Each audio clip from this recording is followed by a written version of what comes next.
Ces pluies extrêmes qui touchent depuis 36 heures les départements du Gard et de l'Hérault sont connues sous le nom d'épisodes Cévenol.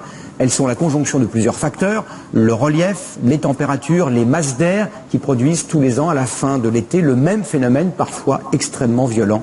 Explication en images d'Henri Dreyfus, Jean-Marc Martineau et Christophe Aragonat. Des trompes d'eau pendant plusieurs heures, puis des torrents dévastateurs. Le phénomène est rare, mais pas exceptionnel. Il porte un nom, l'épisode Cévenol. Un événement climatique extrême qui se produit principalement en fin d'été ou au début de l'automne. En cette période, la Méditerranée, encore chaude, forme un réservoir de vapeur.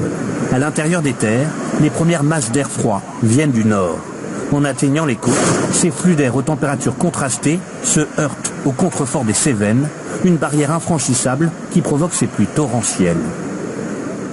En seulement 2 heures de temps, localement, on a pu relever jusqu'à 1 à 2 mois de précipitations en moins de 2 heures, donc c'est considérable.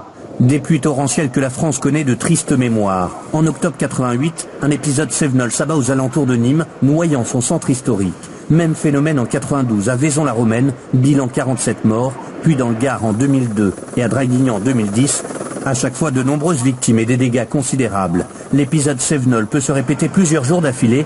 Malgré les progrès réalisés, il est encore difficile de prévoir où et avec quelle intensité l'intempérie se produira. Voilà ce que nous pouvions dire ce soir sur ces intempéries qui ont donc fait, je vous le rappelle, 5 morts et 3 disparus. De nouvelles pluies violentes sont prévues ce soir et dans les prochaines heures. Evelyne Delia y reviendra en détail après ce journal, ainsi que Jacques Legros demain dans le journal de 13 heures. L'autre grand titre de l'actualité de ce jeudi, c'est la conférence de presse de François Hollande, la 4e depuis son entrée en fonction. La précédente avait eu lieu